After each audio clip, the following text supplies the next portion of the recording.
Okay, so we have the trailer in Mike's shop now. The last time we talked, we had just got material from Pal Steel, and I brought the trailer over here, and we were able to put the new jack onto the old mount.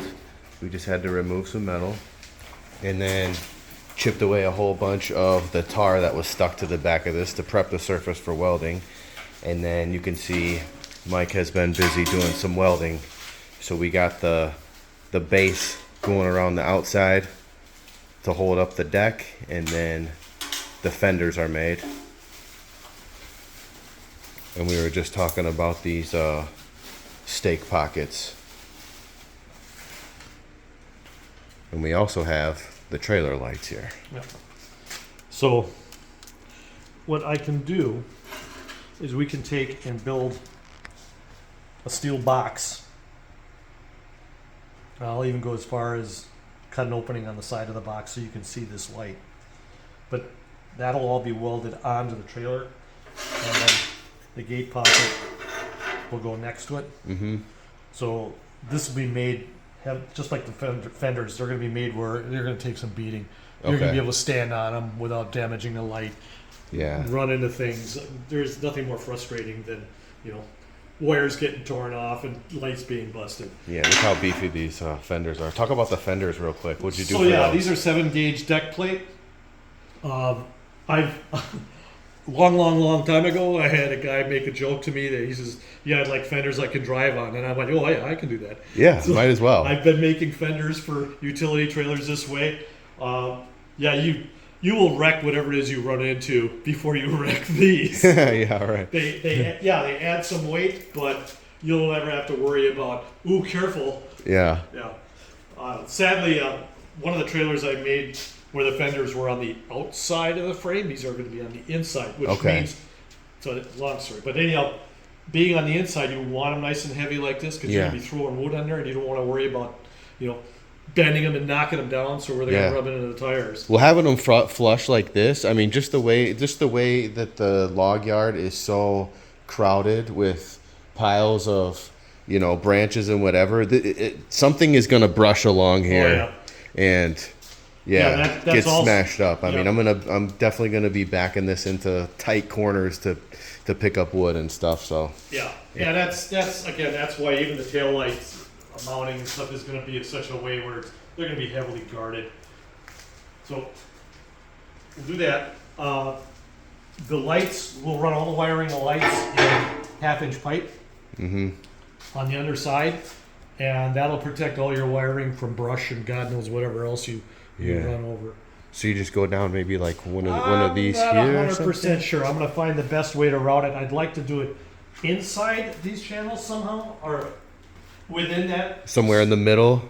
Somewhere, so that the wiring comes on the inside of these rails, not on the outside. Okay. So I want them to terminate somewhere in here. Oh, yeah, as opposed to having them have to come along the outside somewhere. And have to now go in somehow. Okay. Yeah, I haven't quite figured that out yet exactly, but that they'll end up there. The question for you is, what did you want to do with the decking? I've talked about plywood, I've talked about a variety of things. What I have seen a lot of trailers, I've made them where it's deck boards like 2x8s, 2x10s, 2x12s, or whatever, worked out nice, and then drilled a whole lot of holes and bolted them down. A lot of trailer manufacturers have stopped doing that just because of the labor and having bolts sticking out down here. For get caught on, all that sort of thing. Is they take and they weld a bar right in here so that the boards slip under that bar. Okay. And that's all that holds the front down. And then what about for the back? Then just only the back needs fastened? Well, the back gets fastened, but it's something similar. That bar is actually a piece of, it's a thinner angle. It's not as heavy as this 3/16. It's actually 8. And you use just a couple of bolts to hold that bar down, to clamp that wood down and secure it. Okay. And encapsulate it in this end. But it's like more or less floating. Yep. Okay. Yep.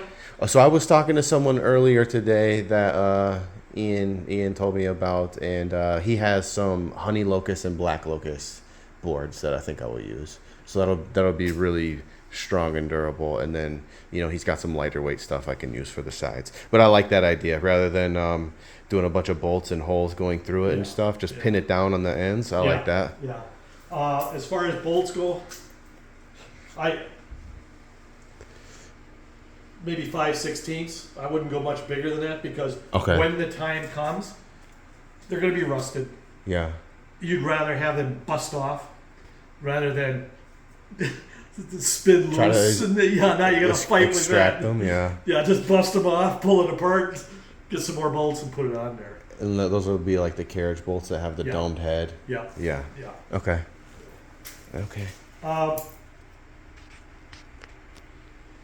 So as soon as you get some lumber, Mm-hmm.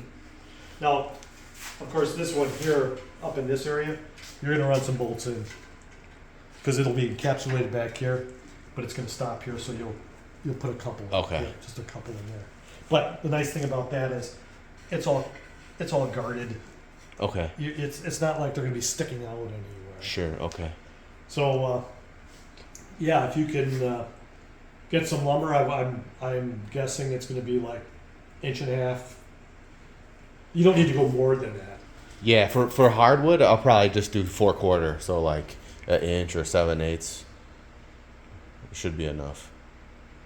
Especially if it's something as tough as honey locust. But that's about it. Okay. Go ahead. Can you talk about what you did for welding the frame on the outside here, like the coping and stuff that you did? Well, yeah, all the corners are coped. They're not mitered; they're all coped. Yeah, that looks nice. The frame that I added is coped out to fit the existing frame, and there's this back piece is welded on here and across the top here, and even these guys are across here and then down here. Yeah, so this piece is notched. So you didn't take any metal off of this frame, is that right? Right. Okay, yeah. So yeah, to be honest with you, I'm pretty confident that we've actually added a lot of rigidity to your existing frame by what we've added for the steel on top to make it bigger, or to put the decking and all that. Yeah, even though we're like adding weight to it, we're actually making it stronger. Oh yeah. Yeah, I tried just lifting the back end here. Yeah, it's pretty hefty now. It's got a little bit more weight than it's pretty heavy.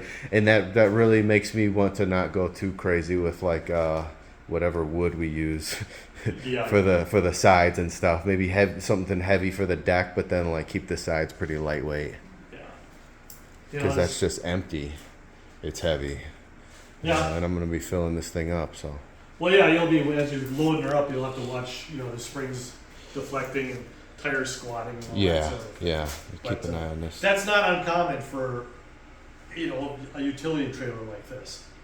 How do you gauge how much headroom to give the tires in the wheel well there? The space between the top of the axle and the bottom of the frame, I think was like 3 inches, maybe it was 4. I don't remember the exact number.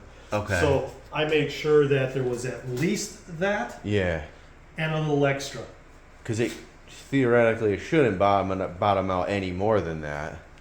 Well, right. It can't go anywhere. It'll start bending. Under normal circumstances. Yeah. Hopefully we get nowhere near that.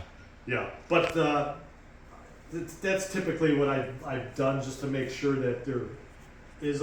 You might come along and change springs later on. You might come along and change tires later on. Yeah, right. Yeah. So you've got a little extra room to play with that. Yeah, that's smart. Okay. Cool. That's it. All right.